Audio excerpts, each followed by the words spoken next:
तेलंगाना प्रदेश Congress committee के सदर महेश कुमार गौड़ ने आज जोर देकर कहा कि कांग्रेस पार्टी बल्दियाती और जुबली हिल्स ज़िमनी इंतखाबात के लिए पूरी तरह तैयार है और इस एतमाद का इजहार करते हुए कि पार्टी वाज़ेह कामयाबी हासिल करेगी। गांधी भवन में मीडिया से बात करते हुए उन्होंने कहा कि हाल ही में खत्म होने वाली पीसीसी और PAC meeting greater Hyderabad municipal corporation के इंतखाबात और ज़िमनी इंतखाबात के लिए हिकमत अमली को हतमी शक्ल देने में कामयाब रही। उन्होंने चीफ मिनिस्टर रेवंत रेड्डी के मौक़िफ़ का आदा करते हुए कहा कि कांग्रेस अपने 18 माह के इक़्तिदार का बीआरएस के 10 साला दौरे हुकूमत से मवाजना करने के लिए तैयार है, जिसे उन्होंने नाकामियों से छलनी करार दिया। उन्होंने इस बात पर जोर दिया कि कांग्रेस का दौर खास तौर पर किसानों के लिए सुनहरा दौर साबित हुआ है, जिसने रैतु भरोसा स्कीम के तहत 9 दिनों के अंदर किसानों के खातों में 9,000 करोड़ रुपए जमा किए जाने को एक तारीखी कामयाबी करार दिया।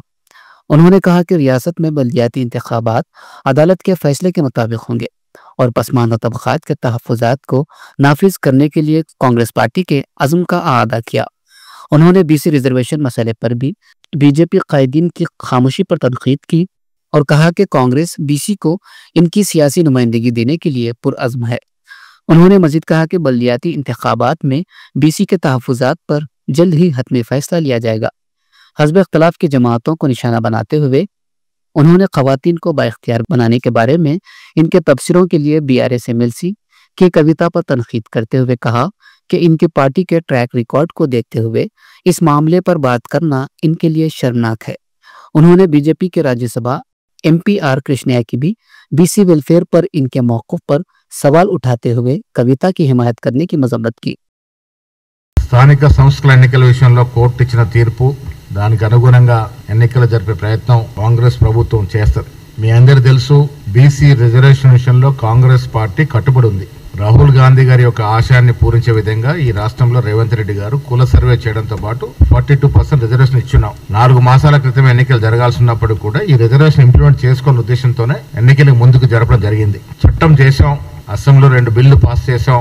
శాస్త్రీయబద్ధంగా జరిగిన సర్వే ప్రకారం ఇవ్వచ్చు అనేది అఫీషియల్ డాక్యుమెంట్ ఎస్టాబ్లిష్ చేసి కేంద్రానికి పంపించాం। 8 మంది ఎంపీలు ఉన్నారు బీజేపీలో, అందులో 2 మంత్రులు ఉన్నారు, నోరు మెదపడం లేదు। ఈడబ్ల్యూఎస్ రిజర్వేషన్ ఎప్పుడైతే ఇచ్చినారో అప్పుడే 50% క్యాప్ డిబేట్ అయింది।